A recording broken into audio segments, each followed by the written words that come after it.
Expect کیا جا سکتا ہے کہ انٹرسٹ ریٹس بھی تھوڑے بڑھیں گے. بینکنگ سیکٹر میں بھی کافی اچھا آؤٹ لک ہے, سیمنٹ میں ہے. تو لہٰذا مارکیٹ اوور آل, یعنی ایک تو یہ کہ مارکیٹ ری ریٹنگ کا بھی تھوڑا کیس ہے. یاسر نے ورڈ استعمال کیا ری ریٹنگ آف دا مارکیٹ کا. بازار میں اس کو لوگ 75,000 کے لیول سے بھی انٹرپریٹ کرتے ہیں. اور بہت لگ رہا ہے کہ یہ مناسب وقت ہے انویسٹمنٹ کے لیے شیئرز میں یا ایکویٹی میوچل فنڈز میں. اور اس کی وجہ یہ ہے کہ ہمیں اپنے جو معاشی نمبرز ہیں اس میں ایک ٹرن اراؤنڈ کی کیفیت نظر آ رہی ہے. آگے شاید مزید اضافہ آئے گا. یقینی طور پہ جی ڈی پی گروتھ کا جو نمبر ہے وہ بھی شاید ہمیں پلیزنٹلی سرپرائز کرے. مثال کے طور پہ تیل کی قیمتیں پچھلے چند روز میں بڑھی ہیں خاصی, لیکن تیل کے جو سٹاکس ہیں جو کہ عام طور پہ ریئیکٹ کرتے ہیں تیل کی قیمت, تو وہ گیپ ہے جو ایک اپرچونٹی کریٹ کر رہا ہے آئل سٹاکس میں, خاص طور پہ جب یہ ہمارے سرکولر ڈیٹ میں کوئی ایکٹیویٹیز ہوں گی اور کچھ پیمنٹس وغیرہ ریلیز ہوں گی تو وہ ایک اپرچونٹی ہے. کوشش یہ کیا کہ ان لیکوڈ آئٹمز سے جتنا بھی دور رہ سکیں اتنا رہیں, اور جب اس کے بعد پہ زیادہ تر پورشن اپنا جو ہے وہ فنڈامنٹلز کے اوپر انویسٹ کرتے ہیں, اور جو اسپیکولیٹو بیٹس ہیں وہ یا تو نہیں لیتے یا بہت معمولی لیتے. تو وہی اسٹریٹجی ہم نے رکھی. This is Sani Khan and you're watching new episode of Inside Financial Markets. ناظرین, دسمبر کے مہینے میں ہم نے پاکستان کے 5 بڑے brokerage houses which included AKD, RF, JS, KSB and BMA, ان سے بات چیت کی کہ 2021 کو وہ کیسا دیکھتے ہیں. تقریباً لوگوں نے اس بات پہ کنسنسس کیا کہ 55,000 کا لیول جو ہے وہ انڈیکس کراس کر جائے گا, ڈالر 165 کے آس پاس رہے گا, ریزروز 20 ارب ڈالر سے زیادہ رہیں گے. اب جنوری کا مہینہ جا چکا ہے, فروری کا مہینہ is in the mid. We thought that it would be better to talk to the second layer of the capital market, which relates to the mutual fund industry. ہم نے پہلے سیگمنٹ میں بات چیت کی تھی عدنان آفریدی سے, جنہوں نے کائنڈ آف نوٹ دیا تھا بروکرز کی بات کو کہ یس 2021 گیون کہ چیزیں ویسی ہی رہیں کہ جیسی ہیں, کوئی انسرٹینٹی نہیں ہو, اور جس طرح پاکستان میں یوزولی ہوتا ہے اس طرح کی کوئی حرکت اگر نہ ہو, تو ہی تھاٹ کہ یس مارکیٹ ایک بلش اسپیل دیکھ سکتی ہے, 55,000 کے لیول سے آگے بھی جا سکتی ہے. دس از واٹ ہی ٹرائیڈ کنسیڈڈ. آج ہم بات چیت کر رہے ہیں UBL fund manager which is also a big name of the industry. پہلے سیگمنٹ میں ہم بات چیت کریں گے یاسر قادری سے, دوسرے سیگمنٹ میں ہم ان کے بزنس ڈیولپمنٹ کے ہیڈ سے بات چیت کریں گے. ETF لانچ کیا ہے یاسر قادری نے, اس کی ٹیم نے, اس کو ڈسکس کریں گے. بٹ پہلے یاسر قادری سے ہم تھوڑا سا economy in general, market in general ہم اس پہ بات چیت کریں گے. So Yasir, welcome to the show and السلام علیکم. یاسر, میں چاہوں گا کہ آپ ناظرین کو بتائیں کہ وین PTI گورنمنٹ کیم تو ایک عجیب سی سچویشن تھی, غیر یقینی کی صورتحال تھی, اور ایکویٹی فنڈ سے ہم نے ایک بہت بڑی ٹرانزیشن دیکھی towards the fixed income in the name of hot money. یہ سارے چیلنجز کہ IMF آئے گا نہیں آئے گا, والیوم بازار میں آف کورس ہم ایک MTS سینٹرک, بدلہ سینٹرک مارکیٹ ہے, تو والیوم تو اپنی مرضی سے آتے ہو جاتے ہیں. آج کل بھی ہم 50 ارب کے آس پاس ہیں ان ٹرمس آف لیوریج, تو بازار میں ابھی بھی والیومس نے اپنے حساب سے ہی چلنا ہے. سو آپ یہ بتانا پسند کریں گے ہمارے ناظرین کو کہ آپ نے ان چیلنجز کا کیسے مقابلہ کیا at the arrival of the PTI government, جب والیوم شرنک ہو گئے تھے اور فکسڈ انکم کی طرف ایک لارج اسکیل مائگریشن تھی. What did you do that and how did you manage it? جی السلام علیکم. سب سے پہلے بہت بہت شکریہ ثانی, آپ اپنے شو میں مدعو کرنے کے لیے. جب ایکویٹی فنڈز عام طور پہ جب یہ رسک ذرا زیادہ ہوتے ہیں تو کوشش یہی کرتے ہیں کہ زیادہ لیکوڈ شیئرز میں انویسٹڈ رہیں اور تھوڑے بہت کیش ریزروز اپنے پاس اویلیبل رکھیں. پاکستان میں بھی میوچل فنڈز زیادہ تر ایکویٹی فنڈز جتنے بھی ہیں وہ سب عام طور پہ زیادہ تر پورشن اپنا جو ہے وہ فنڈامنٹلز کے اوپر انویسٹ کرتے ہیں, اور جو اسپیکولیٹو بیٹس ہیں وہ یا تو نہیں لیتے یا بہت معمولی لیتے. تو وہی اسٹریٹجی ہم نے رکھی. جو فرق تھا وہ صرف یہ تھا کہ جو لیکوڈیٹی پروفائل ہے پورٹ فولیو کا اس پہ ذرا نظر تھوڑی اور گہری کر لی اور کوشش یہ کیا کہ ان لیکوڈ آئٹمز سے جتنا بھی دور رہ سکیں اتنا رہیں، اور جب اس کے بعد ظاہر ہے جب حالات میں بہتری نظر آئی تو پھر وہ اسٹریٹجی رفتہ رفتہ ہم نے تبدیل. So Yasir, how do you look at the economy? ابھی تو سچویشن ماشاء اللہ کافی بہتر ہے، ایک ایکویٹی کی طرف لوگ دوبارہ سے آ بھی گئے ہیں، and going forward would you mind suggesting the short time جو شارٹ ٹرم انویسٹر ہے اس کو آپ کہیں گے کہ وہ دوبارہ سے بازار کا رخ کرے، ایک آدھ سال کے لیے ویو بنائے؟ جی بالکل موزوں ترین وقت لگ رہا ہے میرا خیال میں. ظاہر ہے اس سے جتنا پہلے کرتے اور اچھا ہوتا، لیکن ابھی بھی گیا نہیں ہے وقت، اور بہت لگ رہا ہے کہ یہ مناسب وقت ہے انویسٹمنٹ کے لیے شیئرز میں یا ایکویٹی میوچل فنڈز میں.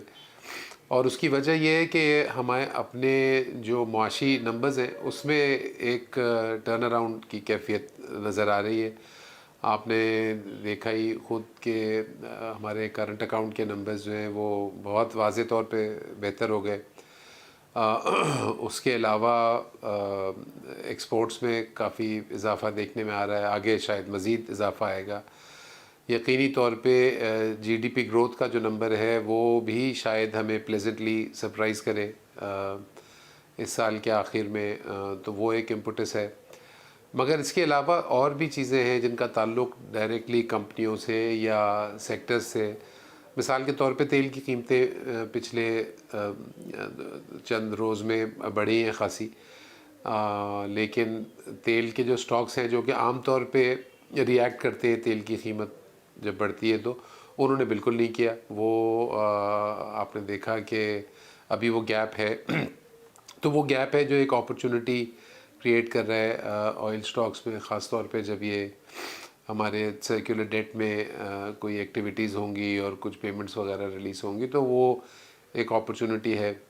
انفلیشن اب کیونکہ یہاں سے شاید اپ ٹرینڈ کی طرف تھوڑی سی جائے گی، تو لہٰذا ایکسپیکٹ کیا جا سکتا ہے کہ انٹرسٹ ریٹس بھی تھوڑے بڑھیں گے. بینکنگ سیکٹر میں بھی کافی اچھا آؤٹ لک ہے، سیمنٹ میں ہے. تو لہٰذا مارکیٹ اوور آل، یعنی ایک تو یہ کہ مارکیٹ ری ریٹنگ کا بھی تھوڑا کیس ہے، اور ساتھ ساتھ سیکٹرز میں بھی گیپس اور اپرچونٹیز جو ہیں وہ نظر آ رہے ہیں. یہ ضرور ہے کہ ہر وقت ہی تقریباً فنڈ مینیجرز کو ایک اکانومی پہ نظر رکھنی چاہیے بہت ہی نزدیک سے، اور وہ ابھی بھی رکھنی چاہیے. رسکس پاکستان کی جیسی اکانومی میں یا کسی بھی اکانومی میں دنیا کی رسکس ہمیشہ رہتے ہیں، وہ ابھی بھی ہیں. میرا خیال ہے انفلیشن کیسے آگے پروگریس کر رہی ہے وہ بہت نزدیک سے دیکھنا چاہیے. کموڈٹی کی قیمتیں دنیا میں بڑھی ہیں، شاید اور بڑھیں.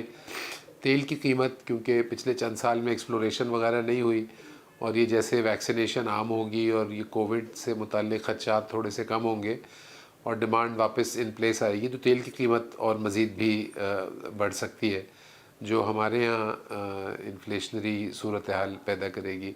اس کے علاوہ ظاہر ہے آئی ایم ایف سے منسلک جو چیزیں ہیں، کچھ قیمتیں بڑھانی ہے وغیرہ. سو اوور آل بہت اچھا لگ رہا ہے، لیکن انفلیشن پہ نظر ایک ضرور رکھنی چاہیے. ناظرین، یاسر نے ورڈ استعمال کیا ری ریٹنگ آف دا مارکیٹ کا. بازار میں اس کو لوگ 75,000 کے لیول سے بھی انٹرپریٹ کرتے ہیں. اس پہ میں تفصیل سے آخر میں بات ضرور کروں گا. روشن ڈیجیٹل اکاؤنٹ کے کانٹیکس میں یاسر قادری میں چاہوں گا کہ آپ لوگوں کو تھوڑا سا بتائیں کہ $1 ارب تو تقریباً آ چکا ہے، اینڈ $1 ارب we are expecting because I M F نے کل خبر دے دی کہ پروگرام پاکستان کا ریوائیو ہونے جا رہا ہے. So how do you look at and where do you look at the dollar getting stabilised, اور ریزروس کو آپ کہاں دیکھتے ہیں؟ جی ابھی جو ٹرینڈ ہے اس میں تو اچھا ہی لگ رہا ہے. ریزروز میں بھی امپروومنٹ مستقل نظر آ رہی ہے، اور یہ ٹرینڈ شاید کسی حد تک کبھی کنٹینیو رہے گا. لیکن یہ ضرور ہے کہ جو ہمارا کرنٹ اکاؤنٹ کا نمبر ہے وہ تھوڑا سا، میرا خیال ہے کہ اس کا جو ریٹ آف گروتھ ہے وہ میرا خیال میں کچھ تھوڑا بہت کم ہونا شاید شروع ہو، جیسے جیسے یہ کووڈ کی چیزیں ایز آف ہوں گی. بہت سارا پیسہ جو ہے وہ جو انفارمل چینل سے پہلے روٹ ہوتا تھا وہ اب فارمل چینل سے ہو رہا ہے. تو اس قسم کے اور سلو ڈاؤنز ہو سکتا ہے کہ ہوں, لیکن کوئی بہت زیادہ اس وقت ایسی بات نہیں لگ رہی ہے کہ جو کوئی بہت خدشہ ہو یا بہت زیادہ کوئی خطرہ ہو. تو مناسب ہے میرا خیال ہے صورتحال. تو ریزروز بھی ہیلدی لگ رہے ہیں, ایون دو پیمنٹس ہیں کچھ جو آگے آنی ہے, لیکن اب IMF پروگرام دوبارہ شروع ہو جائے گا تو کچھ تھوڑے سے اس کو آف سیٹ کرنے کے لیے انفلوز ہوں گے. روشن ڈیجیٹل کے نمبرز آہستہ آہستہ بتدریج بہتر ہوتے جا رہے ہیں. اس کا جو رن ریٹ ہے وہ کافی ہیلدی ہو گیا ہے, کوئی لگ بھگ $500 ملین وہاں پہ آ گئے ہیں, اور وہ اچھے پیسے ہیں کیونکہ وہ سارے ایک وقت میں میچور نہیں ہوتے, ان کی میچورٹیز جو ہیں وہ بہت ڈیورسفائڈ ہے. تو اس کی وجہ سے وہ ایک بڑا میرا خیال ہے اچھا انیشیٹو ہے جو ہم کو کافی سپورٹ کر سکتا ہے. جیسے آپ کو لگتا ہے کہ بروکرز جس طرح سے کہہ رہے ہیں کہ 55,000 کا لیول جو ہے وہ 2021 میں کراس ہو سکتا ہے, اور گوئنگ فارورڈ اگر آپ کو کوئی ایڈوائس دینی ہو اپنے یونٹ ہولڈرز کو یا ان کو پیغام دینا ہو کہ کس طرح کے ریٹرن وہ ایکسپیکٹ کر سکتے ہیں, what will be your message? جی ریٹرنز تو اچھی امید ہے. میں کوئی ایک نمبر پہ انگلی رکھ کے نہیں کہنا چاہوں گا کہ وہ 55,000 ہوگا یا کیا, لیکن بہرحال اچھا لگ رہا ہے چیزیں. جیسے میں نے پہلے بھی عرض کی کہ انکریجنگ انوائرمنٹ ہے ہر اعتبار سے. کچھ خدشات ہیں جو رسکس ہیں جن کو ہمیں دیکھتے رہنا چاہیے بہت نزدیک سے, مگر اوور آل اپرچونٹی نظر آ رہی ہے ایکوٹی مارکیٹس میں بھی, مختلف سیکٹرز میں بھی. تو وہ تو میرا خیال ہے بہت انکریجنگ ہے, اور یہاں سے گنجائش نظر آ رہی ہے کہ مارکیٹ مزید یہاں سے بڑھ سکتی ہے. اور یاسر پہلے تو آپ کو بہت بہت مبارک ہو that you happen to be one of the few players کہ جو کہ پہلا گروپ ہے کہ جس نے ETF کو لانچ کیا ہے, پر ETFs میں والیومس نہیں ہیں. اس کے بارے میں آپ کا کیا کہنا ہے؟ کانفیڈنس کی کمی ہے انویسٹر کے, کریشن ریڈیمشن سائیکل میں یونٹ ہولڈر کا انٹرسٹ پروٹیکٹڈ نہیں ہے, یا کوئی اور وجہ ہے؟ جی آپ نے صحیح فرمایا, مگر یہ ETF کا ایک طرح کا گلوبل فینومینا ہے کہ جب شروع ہوتے ہیں ETFs کسی بھی ملک میں تو ٹریڈنگ کوئی بہت زیادہ اس وقت نہیں ہوتی. تو یہاں پہ بھی یہی ہے پاکستان میں کہ ابھی ذرا وہ سلو ہے. آہستہ آہستہ ایکٹیویٹی اس میں دیکھیں گے. خاص طور پہ مجھے لگتا ہے کہ جب اگر فورن انفلو, کیونکہ آپ نے دیکھا سب نے ہم نے کہ ایمرجنگ مارکیٹس میں فورن انفلوز آنے شروع ہوئے, تو وہ فورن انفلوز اگر پاکستان میں کا رخ کریں گے تو پھر ہمیں شاید ETFs میں تھوڑا سا نظر آئے کہ اس میں زیادہ ایکٹیویٹی ہو یا ان کے سائزز تھوڑے سے بڑھے. کچھ تکنیکی مسائل بھی ہیں جس کی وجہ سے کچھ ابھی رکاوٹیں ہیں, لیکن میرا خیال ہے وہ ریگولیٹرز اور SECP PSX مل کے ان مسائل کو حل کریں گے. یاسر آپ کا پروگرام کے لیے وقت نکالنے کا بہت بہت شکریہ.